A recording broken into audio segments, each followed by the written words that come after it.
Hi, and welcome to another episode of Let me tell you something. My name is Spencer Yates. I'm Frank Yates. And we're here to talk about a few sports topics. First thing we want to talk about today is the Brewers and the Rockies, hottest teams in baseball. Brewers are 25-22, and the Rockies are 31-18 as of yesterday. Brewers just got kicked out of first place by the defending World Series champions, the Chicago Cubs. They're sitting one game behind them, and the Rockies are still a couple games ahead in their division. Anything you have to say about any of the players on that team? We haven't really. I don't follow any baseball until after basketball. Yeah, we really haven't been following much baseball this season because we've been following so much of the basketball. But from what I know, the Rockies have some of the hottest, or they supposedly have the hottest outfield in the league right now with... who's on that? Charlie Blackmon is playing left field, I believe. Or no, Charlie Blackmon plays center. And then they have Carlos Gonzalez playing right. And then I'm kind of blanking on who's playing left right now, but from what I've heard, they've been playing really, really well. And they also believe that they might have the best pitching staff to go later down in the playoffs, maybe even to the World Series or something that could get them there. And so that's kind of... The Rockies think they got a better pitching staff. Yes, the Rockies believe they have a pretty good pitching staff. What about the rest of the league? What do they think about the Rockies' pitching staff? Well, I mean, the record shows it. I mean, 31-18. Well, does the rest of the league think that they can win with their pitching staff? I mean, I think so. They're pretty dominant. They're 31-18. They're almost what? Is it because of their pitching? I think it's because they're pitching and a lot of their offensive. I'm not really quite sure. I know the big name for the Rockies, their shortstop, Trevor Story, just came back off the DL yesterday. And can he pitch? He doesn't pitch. He's a shortstop. Anyways, so that's kind of it for the Rockies and the Brewers. Next thing I'd like to talk about are the Lakers, whether or not they should take Lonzo Ball. I know you have a couple thoughts on that. Do you not? I think Lonzo Ball's a big waste of money. Why? He can't play. There's a lot of guys better than him. The Lakers need a guy who can play, not a shoe salesman. Actually, I might have to disagree with you on that. You think that guy's going to help the Lakers? Actually, I do. Do what? Sell shoes? No. Because I actually saw something that made a lot of sense to me. Lakers have had the past couple top 5 or first round draft picks in the past couple of years. So they've drafted pretty well. They drafted Julius Randle out of Kentucky 2 years back. Then they drafted D'Angelo Russell 2 years ago, and then just last year they drafted Brandon Ingram.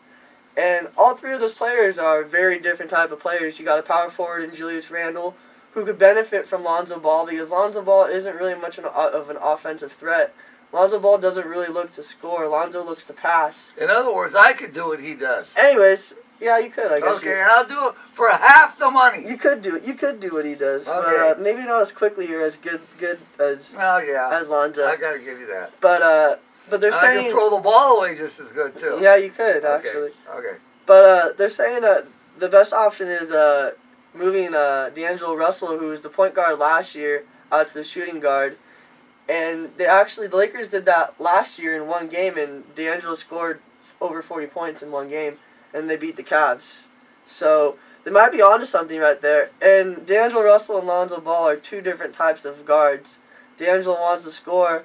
Lonzo's not much of a scorer. Lonzo wants to pass. He's willing to do everything.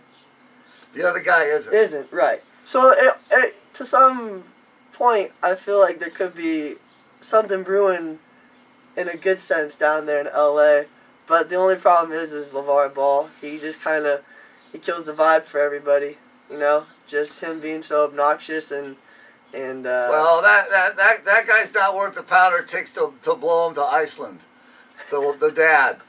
But if they need a guy to do what you want LeVar Bat to do, you can get anybody to do that. So make sure he goes to work for the Lakers for about maybe $100,000.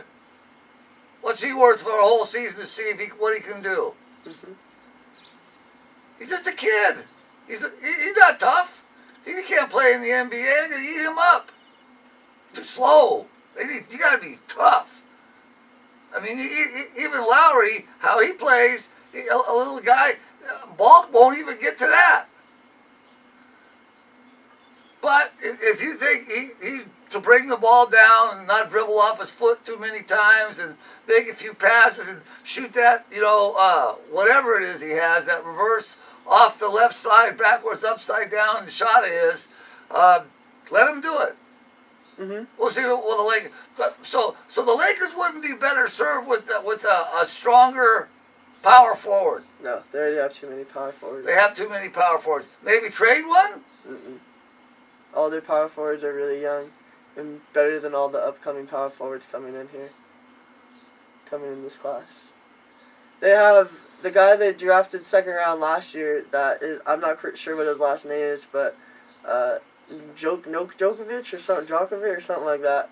He's a big guy out of, I think, Russia or one of them European countries, and he's another center / power forward. But they got a big. Is he any good? Yeah, he's really good. Okay. Well, so they're going to win then? I don't know. We're not in season. We'll have to wait and see. Second thing, third thing we'd like to talk about, moving on here, are the undefeated Warriors versus the rolling Cavs. Well, that's a must. That's what's going on right now. What are your? If I knew anything about hockey, I could tell you about hockey, but I don't. I know. Sorry, fans, no hockey. It's all right. But I like to watch it. Hockey players are the best conditioned athletes in the world. End of discussion. That's false. I think so. That's false. Let me tell you something. No. Hockey players are the best. You go run around and bump them guys off the boards and knock them with them sticks and beat them guys up. Hell, those guys, they're dentist bills. That's why they need to make $1 million a year. Their dentist bills are so damn high. Them guys are the toughest athletes in the world. That's it. They're pretty I tough. learned that watching the Olympics. They're pretty tough. Okay. But they're definitely not the most conditioned sports. I have to disagree. Soccer, you have to be really well conditioned for.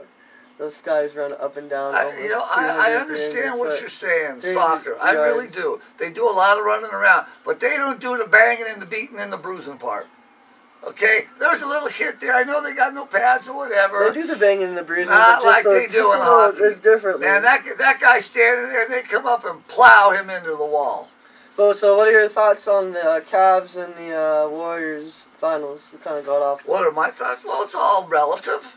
Conditioning, being in shape, yeah. going to win, because the hockey playoffs are right now. We don't know squat about it, so we had to throw something in there. The Cavs are going to repeat, man. Really? Yeah. You don't think the Warriors have enough power behind Kevin Durant and the new acquisition of Kevin Durant? You know what? When you get to where they're at now, they really haven't. Maybe if Curry shows up, you got to blame Curry on the whole thing. That's where I'm at. Okay, the Thompson guy, he came through. So what they've sort of done in my book is replaced the Thompson role with the Durant role. Mm-hmm. Okay, so will that help them win if Curry don't show up? So you're saying they need to give more time to Thompson? Is that what you're saying? They always gave time to Thompson. Well, you're saying they're not giving him enough. I'm saying that the King showed up and the Prince didn't. The King, LeBron showed up? King James showed up and Prince Curry didn't. And that was the difference in the series. Here, you can't overlook Kyrie Irving. We're talking about Curry here. My favorite is Irving. That guy can do a lot more stuff, as far as and he does it with grace. I mean, he's a leader and a passer. He's similar but different. Mm-hmm. Okay, so all he's got to do is beat Curry, and I'd love to see a little one-on-one there. Mm-hmm. So is LeBron going to beat Durant? See, between Durant and Thompson, I think you're going to have them all in. They're all going to score. And that's where you would throw Kevin Love in the mix. Okay, so you're looking at the big three with James, Irving, and Love, And so where are they at over there? And we can't forget that Draymond Green guy. Mm-hmm. But that guy is just sort of a high-end enforcer. He's like the on-the-court cheerleader guy. And I still think LeBron picks up that end. Irving, they share the duties on that side of it. And J.R. Smith, for the shooting guard, the position he plays, I don't think the Warriors have anybody to match with that guy. What about Kyle Korver? But, well, maybe if you want to put Thompson there. What about Korver? Not the same. Not the same. Kyle Korver is one of the best 3-point shooters in the league. But they have to produce. He has the highest 3-point field goal percentage in the league. They have to produce. Okay. I mean, it's going to be good, and it might have really been to Cleveland's advantage to lose that game in Boston. And you need to picture that Cleveland played a much tougher team in Boston than the Warriors were playing with San Antonio. San Antonio's kind of down for the count. And they still, I thought, gave a pretty good run for their money. I agree. The Warriors are just going to have to toughen up to beat Cleveland. I think that'll be the key factor. Who can toughen up? Who can take LeBron's shoulder? Who can step out? So you think the Cavs have a better chance of winning the championship? For the same reason they won last year. I don't think anything has changed. I don't think bringing Durant to the Warriors has done anything but have them spend more money. Well, you might be right. I don't know. It'll be an interesting series. I think everything you just said right there is 100% on. But, I don't have to be right. I'm just telling you something. I think Durant's going to make a big difference in the series. Okay, how? I think when Curry doesn't score, Durant will? It's going to be. Well, Curry is scoring. There hasn't been a game where Yeah, Curry let's see what he scored. Both of them guys have folded. That's why the Thunder never got there. Durant and Westbrook was a great team. And what about when Harden was there? What did they do? Durant folds too. Maybe they'll have a playoff where they don't fold. Okay, and that would be okay. They deserve to win. But that's what they got to do for me. Well, back in those days, you got to remember, they're also really young, so they don't really know. When Durant and Harden and Westbrook were all there. We can give it to maybe an experience. There's a little bit of experience there. But I think... great players make a difference I think having Curry and Thompson and Draymond back, because this is the third appearance they've made to the NBA Finals, the Warriors. Right. So Thompson and Green and Curry, they have experience. So bringing an inexperienced guy like Durant to an experienced team, especially if he's a dominant player in the league already. MVP. I think it might got a couple MVPs on that team. Yeah, I think it'll be a little bit of a challenge for the Cavs to contend with the Warriors. But I do feel like the Cavs will come out victorious because I don't feel like there's anybody on that team, on the Warriors, that will be able to stop LeBron. And Irving. Yeah. They might play with them. They may play even. But when it comes down to crunch and you've got to pull a rabbit out of your hat, I see that happening on the Cleveland team more than the Warriors team. Yeah, I agree. The Warriors, there's one thing they could do. I think the biggest thing the Warriors could do is get out of Oakland, change their name back to San Francisco, and stop trying to be Golden State. If they were the San Francisco Warriors, they played out of San Francisco, they'd win everything. You think that? I'm just saying. You think that? Yeah, I'm just saying. That's your opinion? Yeah, I'm just saying, yeah. Well, yeah. We'll see. If they were the San Francisco Warriors, if they played out of the Cow Palace or something like they used to, maybe they'd win. Right on. Well, lastly here we have to talk about LeBron passes Michael Jordan for the all-time scoring record in postseason history. LeBron. He's up by 8 now. He's up by 8. LeBron now has 5,995 points, and MJ has 5,987 points. Good thing or bad thing for basketball? Good. You think it's good? Yes. You think there'll be anybody that'll be able to beat LeBron's record? It's not over yet. Well, that's what I'm saying. I mean, he's fairly young, and he only did it in his... That's what records are for. Yeah? To be beaten. Okay. if you're a player the caliber of a James or a Jordan or a Jabbar, and you see that rabbit's foot dangling in front of you, that carrot, you better be the guy that wants to go and get it. Now LeBron says he doesn't want to have those talks about who's the greatest player of all time. Of course not. Yada yada yada. He says it's just a personal goal just to right. beat it. And what's wrong with that? Do you agree with that? You agree? I think that's the way to do it. Hell yeah. Okay. Hey, those guys are pros. Mm-hmm. If they don't think they can do it, they shouldn't be there. I agree. When I go to work and wash dishes every day, I think I'm the best dishwasher in town. I may only make $9 an hour, but if I don't think I should do it, I need to get out. When I'm picking strawberries, I better be the best strawberry picker in town. And James, LeBron James grew up idolizing Michael Jordan. He was the man. Okay, breaking his record is a compliment to Jordan, not a detraction. He had kind of more years to do it, and whatever. But that guy, no matter what you think about him, has produced, and even to the point when he was with Cleveland and it wasn't working, and he went to Miami. That guy wants to win. That guy has the winning spirit, loyalty or whatever. He did his thing in Miami. Where did he go? Back to Cleveland. Did he go to New York? No, back to Cleveland. No, he didn't do a Melo. He didn't wreck the New York team. He went back to Cleveland and they put the team around him, and look where they're at today. I think he's a heck of a basketball player and a heck of a person. I agree. And I think for him to break Michael Jordan's scoring record is a compliment. Is something. There's something to say about him. Heck, he might catch Kareem. Yeah, he passed Kareem in all-time scoring. Oh, well, yeah, you're probably going to break that soon. Well, I don't know. Probably soon. We have to see. Okay? Anything could happen. And let me tell you something. He's going to break it eventually. You think so? I don't think so. I know. Here, and let's say it like this. If he doesn't, when will the next guy come around like him? I don't know. Remember, they thought Melo was going to be LeBron. That's my point. And Melo could never win nothing.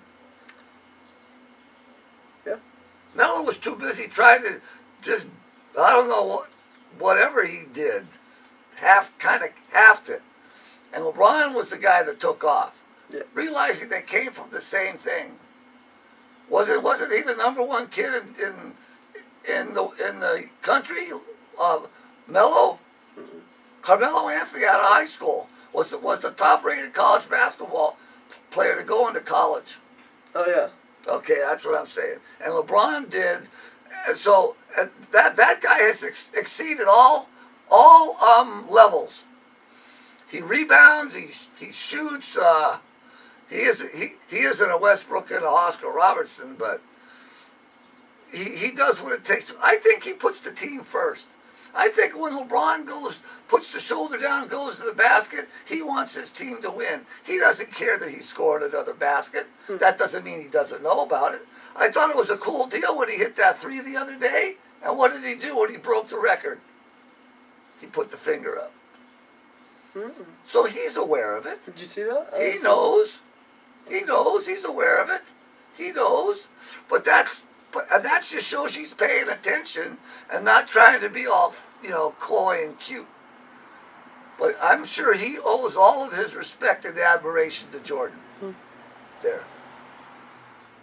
Let me tell you something. There it is. So we had enough for today? I think that's kind of. Well, where are you at with it? Let's hear you say something. You can repeat it. I think it's a good thing that LeBron broke it. It'll be interesting to see how much more scoring he can actually do, see how many more finals he'll get to in these next couple of years. He's getting up there in age. Not up there in age, but, he's almost to his 30s.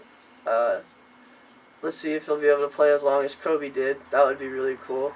I think that's the ultimate goal, chasing him and Kobe and young MJ. So, I think it's okay. I think it'll be very interesting series between the Warriors and the Cavs. So we'll just have to wait and see.